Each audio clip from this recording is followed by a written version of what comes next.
¿Qué tal, amigos? Bienvenidos a este espacio de noticias de actualidad evangélica que abrimos en colaboración con Radio Encuentro, Radio Cadena de Vida.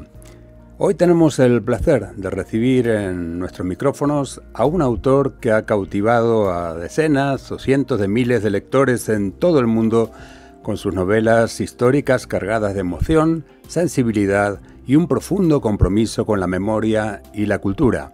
Nos referimos a Mario Escobar Golderos, licenciado en Historia, profesor, conferenciante y escritor, que ha publicado títulos tan reconocidos como Canción de cuna de Auschwitz, Los niños de la estrella amarilla o La librera de Madrid. Con más de 1 millón de lectores y traducciones a más de 15 idiomas, Escobar se ha consolidado como uno de los autores españoles más leídos en Europa y América.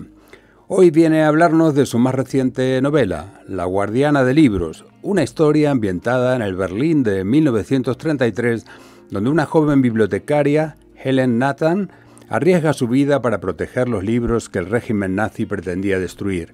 Se trata de una obra, que no solo recrea un episodio crucial de la historia contemporánea, sino que también nos interpela en la actualidad, recordándonos que los libros siguen siendo un símbolo de libertad frente a la censura, el fanatismo y los populismos. Y ya damos la bienvenida a Mario Escobar. Hola Mario, encantado de tenerte con nosotros en Actualidad Evangélica. Hola Jorge, un placer también estar contigo hablando de este tema que, como has dicho, es parte del pasado, pero por desgracia es demasiado actual también.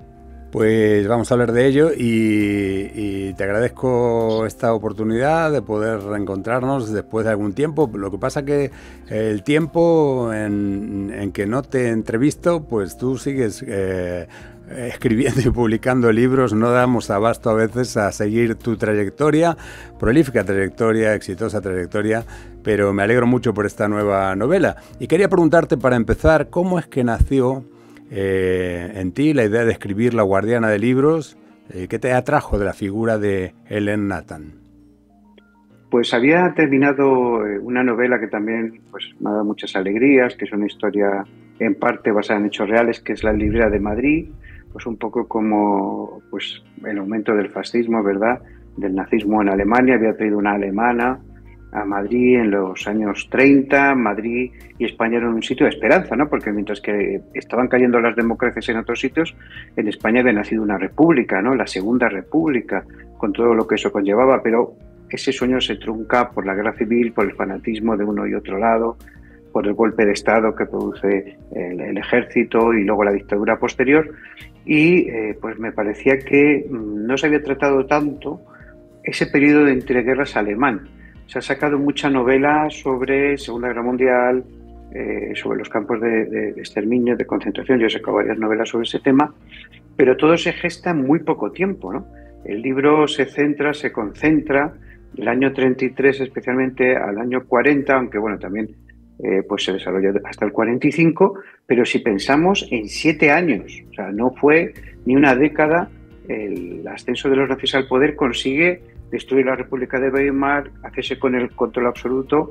Cuando muere Hindenburg, el presidente, al poco de llegar al poder, destruye todos los medios de comunicación que no son afines, encarcela a todos los disidentes políticos con varias excusas, ¿no?, como la quema del Reichstag y varias cosas así. Y una de las cosas que más hace y potencia, y que tal vez se ha hablado menos, es cómo intenta controlar la cultura alemana, una cultura muy diversa, muy rica, ¿no? Era un país de los más cultos de Europa, de los que había un sector editorial más grande, más prensa, más bibliotecas, y de la noche a la mañana todo eso es destruido, ¿no? Y siempre me ha gustado buscar este tipo de personajes. Entonces dije, bueno, ¿y quién resiste a eso, ¿no?, a esa oleada de fanatismo, de odio al diferente, ¿no?, de antisemitismo? Y perdón, entonces encontré a esta mujer, Helen Nathan, una mujer que ha pasado bastante desapercibida, una de las primeras bibliotecarias, porque en ese momento también había muchas mujeres, y hicimos una biblioteca grande, y pensé, bueno, pues esto es una muestra de que sí se puede resistir al mal, a estos fanatismos que están ahora, no antes solo, sino ahora también intentando gobernar el mundo. Mario, una de las características de tus novelas, yo he leído varias, no todas creo, pero sí varias. La librera de Madrid la leí también, leí Canción de cuna de Auschwitz, Los niños de la estrella amarilla, he leído varias. Y uno de los rasgos, una de las características de tu novela, que creo que tiene mucho que ver con el gran éxito de ventas y de lectores que llevas acumulado y que te siguen, que te seguimos, es el aunar el rigor histórico de la novela histórica, el rigor, y también el cuidado, relato, la narrativa literaria, ¿no? En el caso de esta novela, que como decíamos está ambientada y describe el Berlín de los años 30, una ciudad cosmopolita que pronto se convirtió en epicentro del horror nazi, ¿qué fuentes y recursos utilizaste para crear esa atmósfera en la novela? Pues la verdad es que lo primero fue una visita a Berlín hace unos años. Me pareció una ciudad que, aunque está reconstruida en gran parte, ¿verdad?, por los bombardeos, especialmente de los aliados, pero también soviéticos, ha sido reconstruida, pero en la que quedan aún las profundas huellas de la Segunda Guerra Mundial. Pude visitar lo que queda del antiguo edificio de la Gestapo, bueno, también luego lo que pasó, ¿no?, más tarde con la ocupación soviética, la división de Alemania en varias partes, ¿no?, y el muro de Berlín, pero sobre todo la parte alemana nazi, pues me impresionó ver esa ciudad que quería ser la nueva Roma del norte de Europa, con esos edificios monumentales, esos museos increíbles, que a poco del gran imperio alemán, que era un país muy reciente, pensamos que hasta 1870 no se había fundado como nación, va a caer en manos del nazismo, ¿no? Después estuve investigando qué había pasado directamente, bueno, con la quema de libros del año 33, el 6 de mayo del 33 hay pues una quema espontánea supuestamente de estudiantes nacionalsocialistas que van a un centro de sexología que había en Berlín, purgan toda la biblioteca y a partir de ahí pues a Goebbels, el jefe de propaganda que acaba de estrenarse, se le ocurre que es una buena campaña luchar contra el libro, según él dice, que están en contra del pueblo ario, ¿no? Entonces, estoy investigando todo ese proceso y, sobre todo, lo que pasó en concreto a las bibliotecas y a los bibliotecarios, ¿no? Eso te quería preguntar, Sí, Mario. ¿Qué papel cumplieron en ese contexto de persecución y censura a los bibliotecarios? Eso es increíble, ¿no? Fueron de los que estaban en primera línea de fuego. A veces las bibliotecas pasan desapercibidas, ¿no? En el pueblo hay dos, en la mayoría de los sitios, en Madrid muchísimas, municipales buenísimas. Parece que, bueno, que son sitios tranquilos donde la gente va a estudiar, a leer el periódico, como mucho pues coges la última novela si no tienes dinero para comprarla, no te quieres gastar dinero. En cambio es como digo yo, la primera línea de la cultura, porque hacen cientos de actividades que fomentan el desarrollo de los niños, especialmente de las personas, y era uno de los objetivos principales que tuvieron los nazis. Primero se purgó a todos los bibliotecarios que tenían una ideología socialista, comunista o que simplemente estaban en contra del nazismo. Luego se purgó a todos los bibliotecarios que tuvieran sangre judía y se vaciaron las bibliotecas.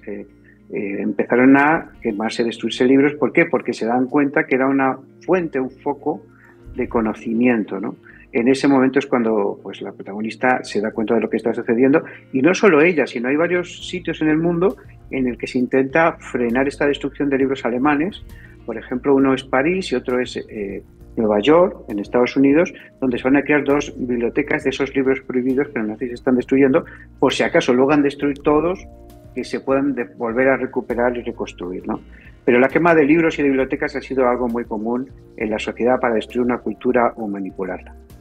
Y, en tu opinión, ¿qué paralelismos existen entre aquella censura del nazismo y las actuales prohibiciones o restricciones a libros en algunos países que hoy están ocurriendo también, desgraciadamente? Bueno, esto, por desgracia, se repite cíclicamente, ¿no? Cuando a veces los pueblos invadían territorios, destruían las bibliotecas para borrar la cultura, borrar el pasado de ese pueblo, para poder asimilarlo mejor o destruirlo por completo, ¿no? Nunca sabremos, pues por ejemplo, qué pasó en ciudades como Alejandría, ¿no?, que tiene esa biblioteca tan monumental e increíble, en la que se perdió gran conocimiento de la humanidad, pero también en Cartago, ¿no? Cuando los romanos invaden Cartago, el imperio cartaginés se hunde, ellos cuentan su versión de la historia, ¿verdad?, de que ellos vienen a salvar el mundo, pero esa biblioteca es destruida. Pasó en Sarajevo, en las guerras de Bosnia, ¿no? Vemos que pasa constantemente. Ahora es más sutil, ¿no? Primero se ha prohibido en algunos, por ejemplo en Estados Unidos es donde todas estas cosas empezaban, por desgracia, y luego se extienden al resto del mundo. Hay estados que prohíben todo libro con ideologías, por ejemplo, de género o LGTBI o cosas de este tipo, porque consideran que es pernicioso para la sociedad. Y luego, en el otro extremo, pues hay estados que prohíben libros cristianos o con connotaciones religiosas porque dicen que tampoco debe estar en las bibliotecas, o se censuran libros, ¿no? Hace poco, noticia de ayer o antes de ayer, ¿no? En Canadá se ha prohibido el cuento de la criada, esta novela, que luego se ha hecho una serie muy famosa. Se ha prohibido porque dice que hay escenas explícitas sexuales, y es un bestseller y además un libro que ha significado tanto en la cultura norteamericana y actual, y se ha prohibido, o prohibió no hace mucho la cabaña del tío Tom en muchos estados de Estados Unidos, porque decía que daba una visión de los hombres negros que les ridiculizaba, ¿no? Y eso es una constante en nuestra sociedad. Decías que ahora es más sutil.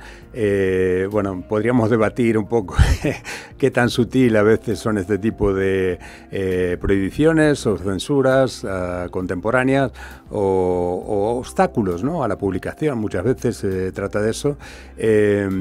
No tenemos un índice de libros prohibidos como en el caso de la Santa Inquisición Católica, pero sí que existen libros arrinconados o estigmatizados o obstaculizados, ¿no?, para su publicación y circulación. Y en este sentido, ¿qué enseñanza pueden extraer los lectores del ejemplo de Ellen Nathan y su lucha por proteger los libros? ¿A qué puede inspirarnos leer esta novela? Si hay algo que se está destruyendo es precisamente ese tiempo que pasamos con los libros.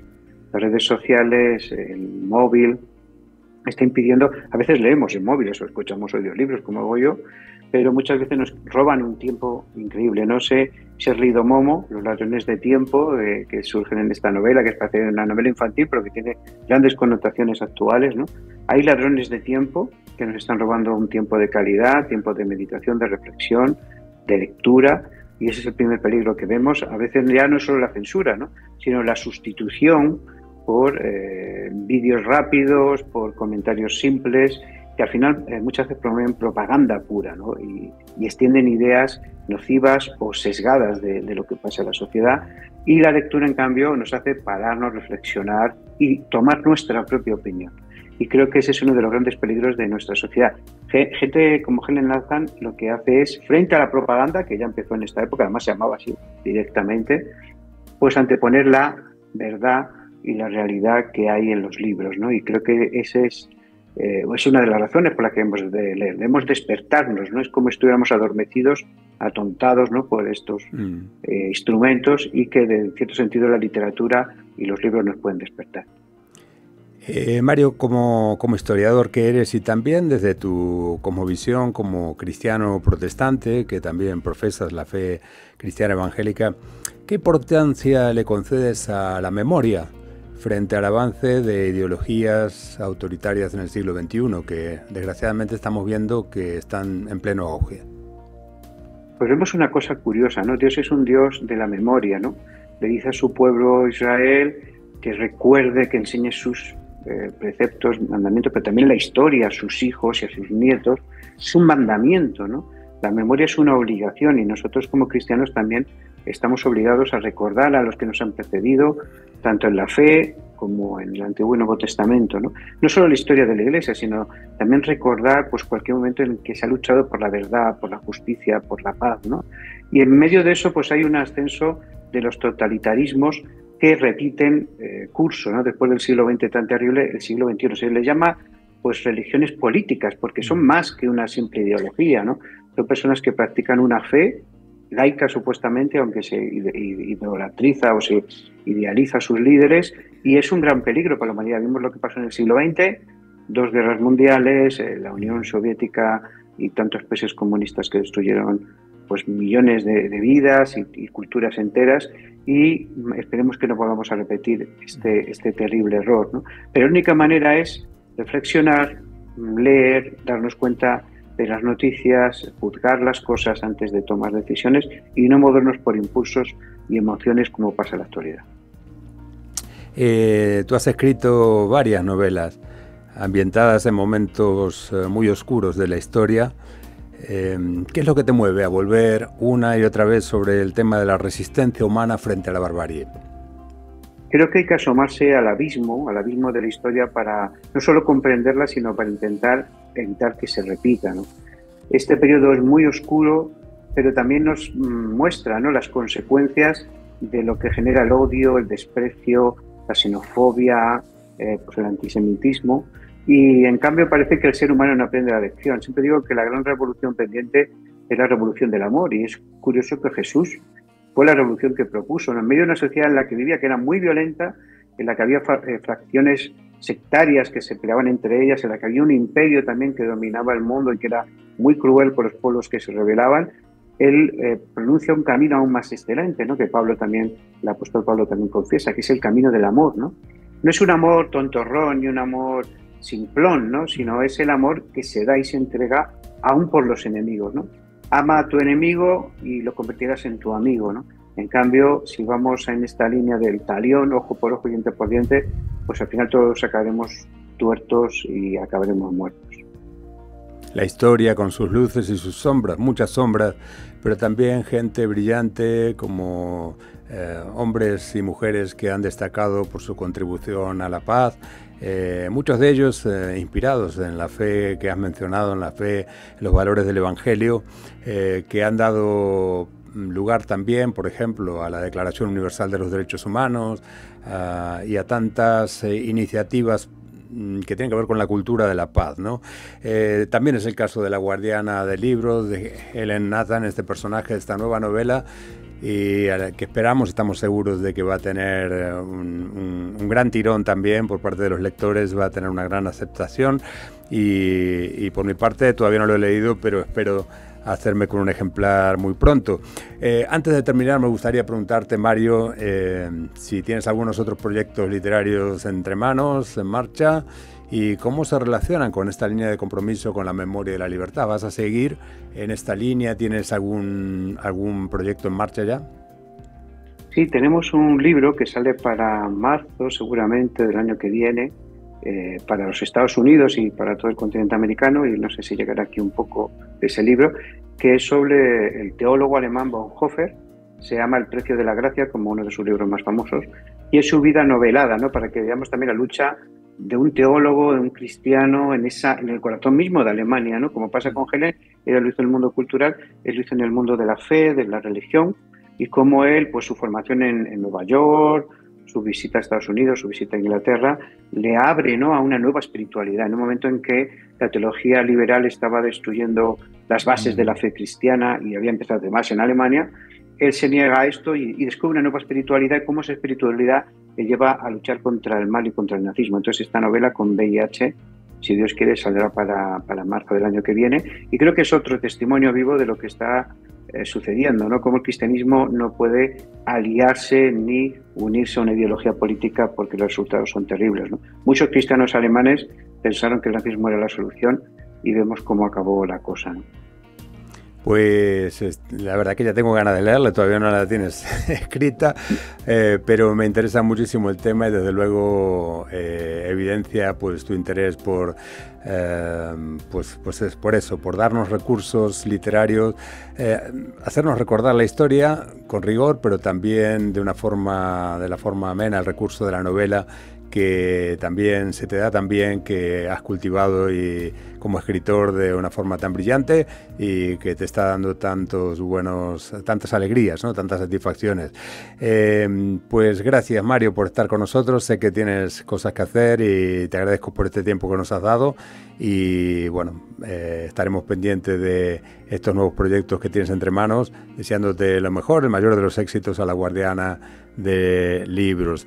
Y a vosotros, amigos, hasta aquí la entrevista. Esperamos que os haya gustado, os haya interesado, que os hagáis con un ejemplar de La Guardiana de Libros, que seguramente os va a fascinar, y bueno, que podamos seguir pues cultivando la cultura de la paz, de la libertad, los derechos humanos, y también a través de la buena literatura que podamos leer y podamos también ofrecer y regalar, pues podamos estar contribuyendo a, de alguna manera, la memoria, y también abrir caminos allí donde parece que todo es oscuridad, todo es violencia, todo es odio, que podamos abrir caminos para la paz.